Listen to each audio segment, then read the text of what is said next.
అందరికీ నమస్కారం. కథల పల్లకి ఛానల్కి స్వాగతం. ఇప్పుడు మనం నీకోసమే నా అన్వేషణ పార్ట్ 81 విందాం.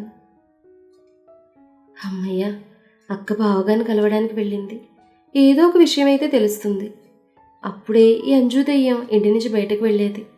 మనకు మనశ్శాంతి లభించేదే అనుకుంటూ తన గదివైపు వెళ్ళిపోయింది మధు. అక్కా చెల్లెల మాటలు విన్న కౌసల్య, అలా జరిగేటట్లు నేనెందుకు చేస్తాను? అంజును కూడా ఆఫీస్కి పంపించి ఇంట్లోనే కాదు అక్కడ కూడా రచ్చ జరిగేలా చేయను అనుకుంటూ అంజు గదివైపు వెళ్ళింది కౌసల్య. కౌసల్య వెళ్ళేసరికి అంజు చెవిలో హెడ్ ఫోన్స్ పెట్టుకుని పాటలు వింటోంది. గదిలోకి వచ్చిన కౌసల్యని చూసిన అంజు చెవికున్న హెడ్ ఫోన్స్ తీసి పక్కన పెట్టి, చెప్పండి ఆంటీ. హో సారీ అత్తయ్య అంది. ఏం లేదు, ముందు నువ్వు దేవ్ ఆఫీస్కి వెళ్ళు అన్నది కౌసల్య. ఆఫీస్కా? అది కూడా దేవ్ ఆఫీస్కి ఇప్పుడెందుకు అంది అర్థం కాక అంజు. ఎందుకంటే అక్కడికి సమీర వెళ్తోంది కాబట్టి. అదొక్కతే వెళ్తే వాడికి ఏమందో మాకో పెట్టి మళ్ళీ వాడిని వైపు నుండి తన వైపు తిప్పుకుంటుంది కాబట్టి. అంటే ఈవిడ ఇప్పుడు దేవు నా వైపు ఉన్నాడు అనుకుంటోందా? సర్లే, ఏదో ఒకటి అనుకోని, ప్రస్తుతానికి ఈవిడ నాకు సహాయం చేస్తే చాలనుకుని సరే వెళ్తాను అంది అంజు. వెళ్తాను కాదు, ఇప్పుడే వెళ్ళు అంది కౌసల్య. వెళ్తున్నాను, కానీ నాకు సరైన చీరలు నగలు లేవే అంది ఆలోచిస్తూ. నగలు నేనిస్తాను. చీరలు అంటావా? ఆ సమీర కోసం దేవు కొన్నవి చాలానే ఉన్నాయి, అందులో ఒకటి కట్టుకో. ఎలాగూ తన మొగుడిని నువ్వు కొంగును కట్టేసుకుని మాట్లాడడానికి కూడా ఛాన్స్ ఇవ్వడం లేదు. ఆ మాత్రం చీర కట్టుకుంటే తప్ప చెప్పు అంది వెకిలిగా నవ్వుతూ.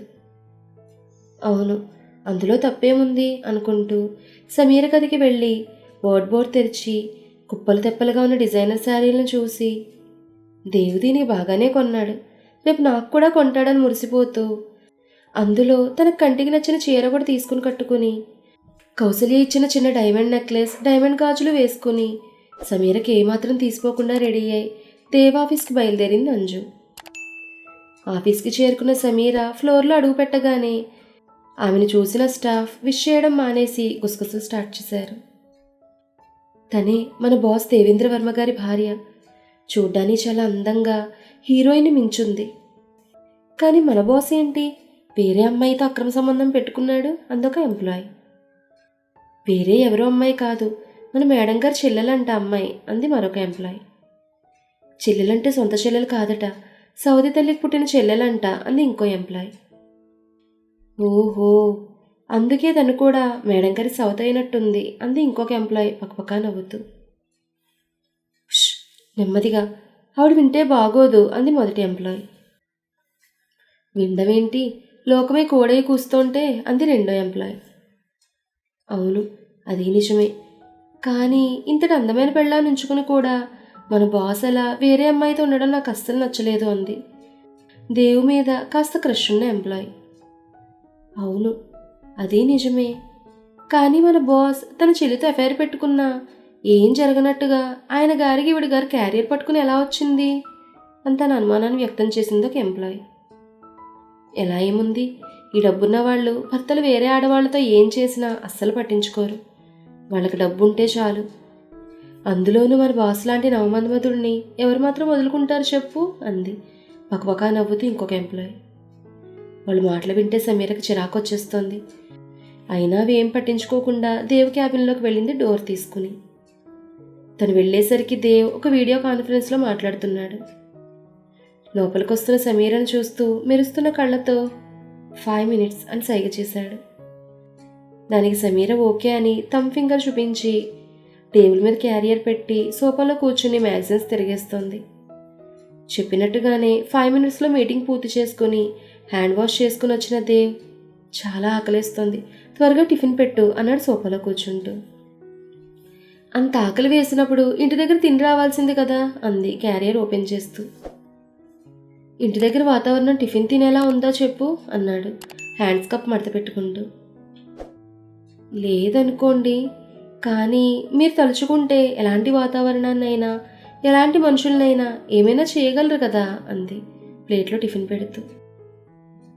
చేయగలను, కానీ కాస్త సమయం కావాలి నాకు అన్నాడు దేవ్. ఎంత సమయం కావాలి? ఇప్పటికే ఆ నోరు ఈ నోరు దాటి వీధికెక్కింది.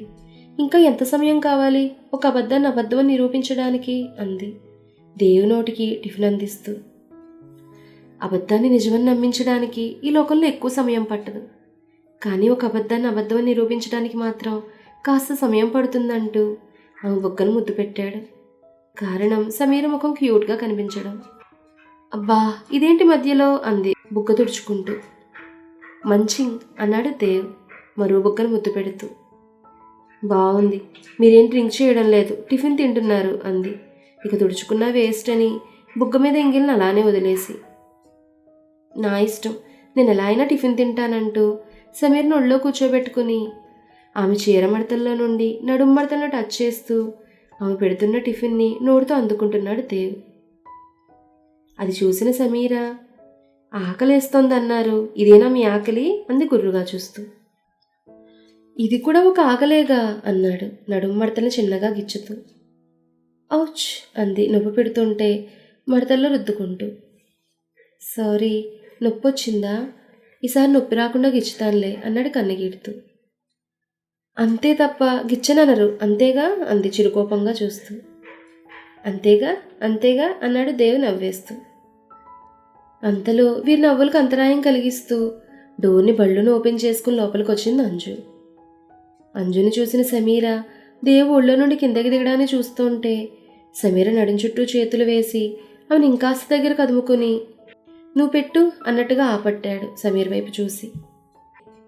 సమీర ఏం జరగలేదన్నట్టుగా తను కూడా నార్మల్గా దేవుకు తినిపిస్తుంటే సమీర నడుం మీద దేవు చేతిని ఆమె బుగ్గ మీద ఎంగిల్ని చూస్తూ చేతులున్న క్యారియర్ని కింద పడేసింది అంజు కోపంగా. అంజు చేసిన పనికి సమీర్ కాస్త బెదిరినట్టు అయ్యేసరికి ఆమె వీపు నిమురుతూ అంజు వైపు కోపంగా చూస్తూ, యూ స్టూపిడ్, పరాయి వాళ్ళ గదిలోకి వచ్చేటప్పుడు డోర్ కొట్టాలని మేనస్ లేదా నీకు? అవునులే, అలాంటి మేనస్ ఉంటే పరాయి వాళ్ళ జీవితంలోకి రావాలని ఎందుకు అనుకుంటావు అన్నాడు దేవ్ వెటకారంగా. దేవల వెటకారంగా అనేసరికి కోపం ముంచుకొస్తున్న అంజు, పరాయి వాళ్ళ జీవితంలోకి నేను రావాలనుకుంటే మరి మీరు పరాయి అమ్మాయి జీవితాన్ని మీ సొంతం చేసుకున్నారు కదా, మరి దాన్నేమంటారు అంది నోరు పెంచి. తలుపు తీసుండడంతో ఆ రూమ్లో జరుగుతున్నదంతా ఆఫీస్లో అందరికీ వినపడుతుంది. అయినా అదేం లెక్క చేయని Dev, don't talk like that, ఆ రాత్రి ఏం జరిగిందో నీకు నాకు మాత్రమే తెలుసు, నలుగురికి తెలిసే రోజు వచ్చే వరకు వెయిట్ చేయి అండ్ ఇప్పుడు బయటకు పో అన్నాడు ఎర్రగా మారిన కళ్ళతో గట్టిగా అరుస్తూ. దేవంత గట్టిగా నోరు పెట్టేసరికి అతని నోరుకి అతని కళ్ళల్లో కోపానికి భయపడిన అంజు అక్కడ ఒక్క క్షణం కూడా ఉండకుండా బయటకు పరుగు తీసింది భయం వల్ల కలిగిన అసహనంతో. అప్పటికే అక్కడ జరుగుతున్నది చూస్తున్న అమర్ గదిలోకి వచ్చేసరికి దేవుళ్ళో ఉన్న సమీర లేస్తూ ఉంటే ఆమెను పొదుగు పట్టుకుని మళ్ళీ ఒళ్ళో కూర్చోబెట్టుకుని అమర్ వైపు చూస్తూ, డోర్ క్లోజ్ చేసి వెళ్ళమర్, ఇంకో గంట వరకు నన్ను ఎవరు డిస్టర్బ్ చేయకుండా చూడు అన్నాడు ఆర్డర్ వేస్తున్నట్టు. దేవు మాటలు విన్న అమర్ సరే అన్నయ్య అంటూ డోర్ క్లోజ్ చేసి బయటున్న ప్యూని పిలిచి అన్నయ్యని ఇంకో గంట వరకు ఎవరు డిస్టర్బ్ చేయకుండా చూసుకో అని చెప్పి తన క్యాబిన్కి వెళ్ళిపోయాడు. తన ఒళ్ళో ఉన్న సమీర చేతిలోని టిఫిన్ ప్లేట్ తీసుకుని పక్కన పెట్టి ఆమె పొత్తిళ్లలో పడుకొని తన ఒత్తిడిని తగ్గించుకుంటున్నాడు దేవ్. దేవు తలని నిమురుతూ, మీరంత స్ట్రెస్ తీసుకోవడం అవసరమా, జరిగిందేంటో అందరికీ అర్థమయ్యేలా చెప్పొచ్చు కదా అంది. ఆ మాటకి తలని పైకెత్తి, చెప్పడానికి నాకు కూడా సరిగ్గా తెలియదు, అది తెలిసిన ఒకే ఒక్క వ్యక్తి ఇప్పుడు అందుబాటులో లేడు, ఆ వ్యక్తి గాని మన చేతికి దొరికితే అప్పుడు చెప్తాను అందరి పని అన్నాడు ఎర్రగా మారిన కళ్ళతో దేవు. దేవు కళ్ళు కోపంతో ఎర్రగా మారడం చూసిన సమీర కాస్త భయపడుతూ అతని దూరంగా జరుగుతూ ఉంటే, డోంట్ లీవ్ సమీర, నువ్వు నన్ను వదిలేస్తే నాకు పిచ్చి పట్టేలా ఉందిరా అంటూ ఆమెను మీదకు లాక్కుని ఆమె పెదవులను అందుకుని తన స్ట్రెస్ని తగ్గించుకుంటున్నాడు దేవు. దేవు పెదవులు తన పెదవులపై గాఢత పెంచుతుంటే సమీర ఊపిరి తీసుకోలేక ఉక్కిరిబిక్కిరవుతోంది. అది గమనించిన దేవ్ ఆమె పెదవులపై ఒత్తిడి తగ్గిస్తూ పంటితో చిన్నగా ఆమె కింద పెదవిని కొరికాడు. అంతే, ఔచ్ అంటూ చిన్నగా అరుస్తూ దేవుని వెనక్కి తోసింది సమీర. ఏమైంది అంటూ రక్తం వస్తున్న ఆమె పెదవిని చూసి, అరేరే బ్లడ్ అన్నాడు దేవ్. మీరు చేసిందే కదా, మళ్ళీ అరేరే అంటూ జాలొకటి, మిమ్మల్ని అంటూ దేవుని కొడుతుంటే కొడుతున్న ఆమె చేతులను పట్టుకుని తన మీదకు లాక్కుని మళ్ళీ పెదవులను ఆక్రమించుకున్నాడు దేవ్. కొద్ది సమయం తర్వాత సమీర పెదవులను వదిలి ఆమెకు దూరంగా జరుగుతూ బయటికి వెళ్దామా అన్నాడు. ఇప్పుడా అంది టైం 11 అవుతుంటే. అవును అంటూ లేచి నిలబడి షర్ట్ సర్దుకుని సమీరకి చెయ్యి ఇచ్చామని పైకి లేపి పదా అన్నాడు బయటకు నడుస్తూ. సరే అని దేవు చేతులను పట్టుకుని బయటకు నడిచింది సమీర. సమీర దేవులను చూస్తూ మళ్ళీ కమాన్ గుసగుసా అంటూ గుసగుసలు స్టార్ట్ చేశారు లేడీ స్టాఫ్.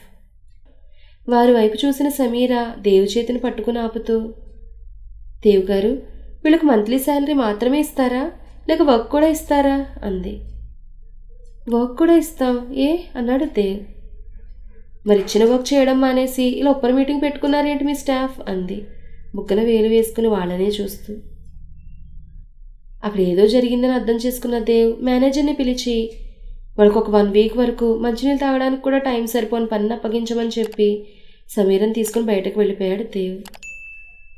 కారులో కూర్చున్న సమీర వైపు చూసి, నువ్వు బయటకు కనిపించినది సాఫ్ట్ కాదు, పెద్ద శాడిస్ట్ దానివి అన్నాడు బుగ్గలు నొక్కుతూ. అబచా మరి మీరు బయటకు కనిపించేంత జెంటిల్మేనా చెప్పండి అంది మూతి తిప్పుతూ. తిప్పుతున్న మూతిని 2 వేళ్లతో పట్టుకుని దగ్గరకు లాక్కుని, నేను నీ దగ్గర మాత్రమే రొమాంటిక్, మిగతా వాళ్ళ దగ్గర పక్కా జెంటిల్మెన్, కావాలంటే ఆఫీసులో అడుగు, మన గురించి కథలుగా చెప్తారు అన్నాడు దేవ్. అంతే, తన పెదవులను పట్టించిన అతని చేతి మీద చిన్నగా దెబ్బ వేసి తన పెదవులను విడిపించుకుని, గొప్పేలేండి, ముందు మనం ఎక్కడికి వెళ్తున్నాం అది చెప్పండి ముందు అంది సమీర. చెప్పడం ఎందుకు, నువ్వే చూడు అంటూ ఆగిన కార్ డోర్ ఓపెన్ చేశాడు దేవ్. వీళ్ళ కార్ బన్నీ స్కూల్ ముందు ఆగడం చూసిన సమీర, మనం బన్నీ స్కూల్కి ఎందుకు వచ్చాం అంది ఆలోచిస్తూ. దానికి సమీర నెత్తి మీద చిన్నగా ముట్టుతూ, బుద్ధు వాడు లేకుండా మనం ఎలా హ్యాపీగా టైం స్పెండ్ చేస్తాం చెప్పు, అందుకే వాడిని కూడా మనతో బయటికి తీసుకెళ్తున్నాం అన్నాడు. అంతే, ఎగిరి గంతేసినట్టుగా సమర్పడిపోతూ పక్కకి తిరిగి దేవుని గట్టిగా హత్తుకుని, థ్యాంక్ యూ దేవ్ గారు, థ్యాంక్ యూ సో మచ్ అంది బుగ్గను ముద్దు పెట్టుకుని. సమీర తన బుగ్గ మీద ముద్దు పెట్టగానే, ఇప్పుడు వాడు మన మధ్యలో అవసరమా అన్నాడు బుగ్గను తడుముకుంటూ అల్లరిగా చూస్తూ దేవ్. మిమ్మల్ని ముందు బయటకు పదండి, ఎప్పుడు చూసినా చెత్త ఆలోచనలే మీకు అంటూ కార్ దిగి స్కూల్ లోపలికి నడిచింది సమీర. నువ్వు పక్కనుంటే మరి నాకు ఎప్పుడూ వచ్చేవి చెత్త ఆలోచనలు, తుంటర ఆలోచనలే, ఏం చేయను మరి అనుకుంటూ చిన్నగా నవ్వుకుని ఆమె వెనకే స్కూల్ లోపలికి వెళ్ళాడు దేవ్. వీళ్ళు వెళ్ళి అడ్మినిస్ట్రేటర్తో మాట్లాడి ప్యూన్కి బన్నీని తీసుకుని రమ్మని చెప్పి, మమ్మీ డాడీ వచ్చినట్టు చెప్పకండి, వాడికి సర్ప్రైజ్ ఇద్దామని కూడా చెప్పడంతో ప్యూన్ బన్నీకి నిజం చెప్పకుండా హెడ్ మిస్ని తీసుకురమ్మన్నారని మాత్రమే చెప్పి బన్నీని తనతో పాటుగా వెయిటింగ్ హాల్లోకి తీసుకొచ్చాడు. వెయిటింగ్ హాల్లో ఉన్న సమీర ఇంకా దేవులను చూసిన బన్నీ ముఖం వెలిగిపోయింది. కారణం, ఈ మధ్యకాలంలో వాడి తల్లిదండ్రులనిద్దరినీ పక్కపక్కన చూసి చాలా రోజులైనట్టుగా ఫీల్ అవ్వడం. బన్నీని చూసిన సమీర, బన్నీ అని ముందుకు వెళ్తూ చేతులు చాచింది. బన్నీ పరుగున వెళ్ళి సమీర ఒళ్ళో వాలిపోయాడు. సమీర చేతుల్లో ఉన్న బన్నీ వైపు చూసి, ఐస్ క్రీమ్ తినడానికి వెళ్దామా బన్నీ అన్నాడు దేవు నవ్వుతూ. ఎస్ డాడా అంటూ సమీర చేతుల్లో నుండి దేవు చేతుల్లోకి జంప్ చేశాడు బన్నీ. ఐస్ క్రీమ్ అనగానే పార్టీ మార్చేశాడు వీడు అంది సమీర మూతి ముడుచుకొని. అమ్మకు కోపం వచ్చింది అన్నాడు దేవు చిన్నగా. అవునా అంటూ సమీర మెడ చుట్టూ చేతులు వేసి దగ్గరికి లాక్కుని ఆమె బుగ్గను ముద్దు పెట్టి, లవ్ యూ మమ్మీ అన్నాడు బన్నీ క్యూట్గా ఫేస్ పెట్టుకుని. బన్నీ పెట్టిన ముద్దును ఫీల్ అవుతూ, అన్నీ అబ్బబుద్ధులే, ముద్దులకి ఏం తక్కువ లేదు, పదండి అంటూ ఇద్దరిని ముందుకు నడిపించి తను కూడా ముందుకు నడిచింది. ముందుగా ఒక ఐస్ క్రీమ్ పార్లర్కి వెళ్ళారు ముగ్గురు. సమీరా బన్నీ ఐస్ క్రీమ్ తింటూ ఉంటే దేవ్ మిల్క్ షేక్ ఆర్డర్ ఇచ్చాడు. ముగ్గురు తింటూ కబుర్లు చెప్పుకుంటుండగా ఆ పక్క నుంచి వెళ్తున్న ఒక అతను, మీరు మిస్టర్ దేవేంద్ర వర్మ కదా అన్నాడు. అవును, మీరు అన్నాడు దేవ్. నేను మీకు పెద్ద ఫ్యాన్ని సార్ అన్నాడు వాడు. నాకు ఫ్యానా అన్నాడు ఆశ్చర్యంగా దేవ్. అవును సార్, ఇంట్లో ఇల్లాల్ని పెట్టుకొని హోటల్ రూమ్లో ప్రియురాలతో ఎంజాయ్ చేసిన మీలాంటి వ్యక్తికి వేరే అభిమాని నేను. నాకు మీలాగే ఎంజాయ్ చేయాలనిపిస్తుంటుంది, కానీ ఏం లాభం చెప్పండి, మీ అంత ఆస్తి లేదు కదా. అదే మీలాగా ఆస్తుంటే భర్తలు ఏం చేసినా మీ భార్యలా ఊరుకుంటారన్నాడు వేలగా ముఖం వాల్చేస్తూ. అంతే, వెంటనే దేవ్ వాడి కాలర్ పట్టుకుని యూ అన్నాడు కోపంగా. నేనేమన్నానని నా కాలర్ పట్టుకున్నారు? ఉన్నమాటేగా అన్నాను. ఇంత జరిగినా మీ భార్య మీతో ఎంత సఖ్యతగా ఉందో అందుకే అలా అన్నాను. అదే మరొకరు భార్య అయితే భర్త ఇంత వెధవ పని చేసినందుకు వాడి చెప్పుతో కొట్టి ఇల్లు వదిలి వెళ్ళిపోతుంది అన్నాడు వాడు. వాడి మాటలకు చుట్టూ ఉన్న వాళ్ళందరూ దేవు సమీరల వైపు వింతగా చూస్తుంటే అక్కడ ఉండడం ఇష్టం లేక, దేవుగారు వాడిని వదలండి, ముందు మీరు బయటకు పదండి అంది చిన్నగా. కానీ దేవు ఆ మాటలు పట్టించుకోకుండా తన ముందున్న వ్యక్తిని కొట్టడానికి చేతిని పైకెత్తుతుంటే, బన్నీ ముఖం చూడండి ఎలా వాడిపోయిందో, ముందు మీరు వాడి కాలర్ వదిలి బయటకు పదండి అంటూ దేవు చేతిని పట్టుకుని ఐస్ క్రీమ్ పార్లర్ నుండి బయటికి లాక్కొచ్చింది సమీర. సమీరతో బయటకు వచ్చిన దేవ్ ఎవరికో ఫోన్ చేసి తాము నుంచున్న పార్లర్ని శాశ్వతంగా క్లోజ్ చేయమని ఆర్డర్ వేశాడు. అది విన్న సమీర, పార్లర్ ఏం చేసింది మిమ్మల్ని అంది. అవును, పార్లర్ది తప్పు కాదు, వచ్చిన కస్టమర్ది తప్పు. వాణ్ణి అన్నాడు దేవు పిడికిలు బిగిస్తూ. దేవు కోపంతో బిగించిన పిడికిల్ని చేత్తో పట్టుకుని, వాడిది కూడా తప్పు కాదు, వాడు మాత్రం ఏం చేశాడు? న్యూస్లో వచ్చిన దాన్ని చూసి మీతో అలా మాట్లాడాడు. మీరు నిజంగా కోపం తెచ్చుకోవాలంటే ఆ న్యూస్ అని సమీర అనుబోతుండగా ఇంతలో దేవు కల్పించుకుని, న్యూస్ ఛానల్ అంటే సోషల్ మీడియా అన్నాడు దేవు కసిగా. దేవు మాటలకి ఏడ్చినట్టుంది మీ తెలివి అంటూ తలకొట్టుకుంది సమీర. బాబుదేవ్, ముందు ఐస్ క్రీమ్ పార్లర్ మూయించేయమన్నావు, ఆ తర్వాత అలా చెత్తగా వాడినవాడి తప్పన్నావు, ఇప్పుడేమో సోషల్ మీడియా అంటున్నావు. ఇంకెంతమందిని ఇలా టార్గెట్ చేస్తూ వెళ్తావు నాయనా? ముందు నువ్వు టార్గెట్ చేయాల్సింది అంజు మీద. ఏ ధైర్యంతో అంజు నీతో అలా ప్రవర్తిస్తోందో ముందు తెలుసుకోవాలి నువ్వు. అంతేగాని కోపంలో డెసిషన్స్ తీసుకోవడం ఏమాత్రం కరెక్ట్ కాదు కదా. ఏమంటారు ఫ్రెండ్స్? నిజమే కదా? సరే, మరి తర్వాత ఏం జరిగిందనేది నెక్స్ట్ ఎపిసోడ్లో తెలుసుకుందాం.